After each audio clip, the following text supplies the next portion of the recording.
જાગૃતિ કન્યા વિદ્યાલય ફતેપુરામાં શાળા પંચાયતની ચૂંટણી યોજવામાં આવી, તેમજ ચૂંટણી કમિશનર તરીકે આરવી પટેલ સાહેબની નિમણૂક કરવામાં આવી હતી। આ શાળાની શિક્ષિકા બહેનોએ સમગ્ર ચૂંટણીનું આયોજન કર્યું હતું, જેમાં શાળાના શિક્ષકો વ્યવસ્થા જાળવવાનું કામ કર્યું। સમગ્ર મતની ગણતરી કરવાનું કામ વી.કે. પટેલ તેમજ રોહિતભાઈ પટેલ દ્વારા કરવામાં આવ્યું હતું, જેમાં મહામંત્રી તરીકે ધોરણ 11ની બરજોડ રોશનીબેન અનિલભાઈએ 408 મત મેળવી વિજેતા બની હતી અને પછી ઉપમહામંત્રી આમલિયાર આરતીબેન નીતેશભાઈ તેમને 229 મત મેળવીને વિજય બન્યા હતા। આ શાળામાં વિદ્યાર્થીનીઓ અને વિદ્યાર્થીઓમાં ખુશીનો માહોલ જોવા મળ્યો હતો અને હર્ષોલ્લાસથી ઝૂમી ઉઠ્યા હતા।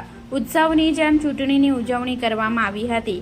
આમ વિદ્યાર્થીઓના જીવનમાં ચૂંટણીનું મહત્વ સમજે તેના વિશે પણ સમજાવવામાં આવ્યું હતું। મતદાનના સમજે એ માટે આ સમગ્ર ચૂંટણીનું આયોજન કરવામાં આવ્યું હતું। Reporter Praveen Kalal, Gujarat crime news, Fatepura.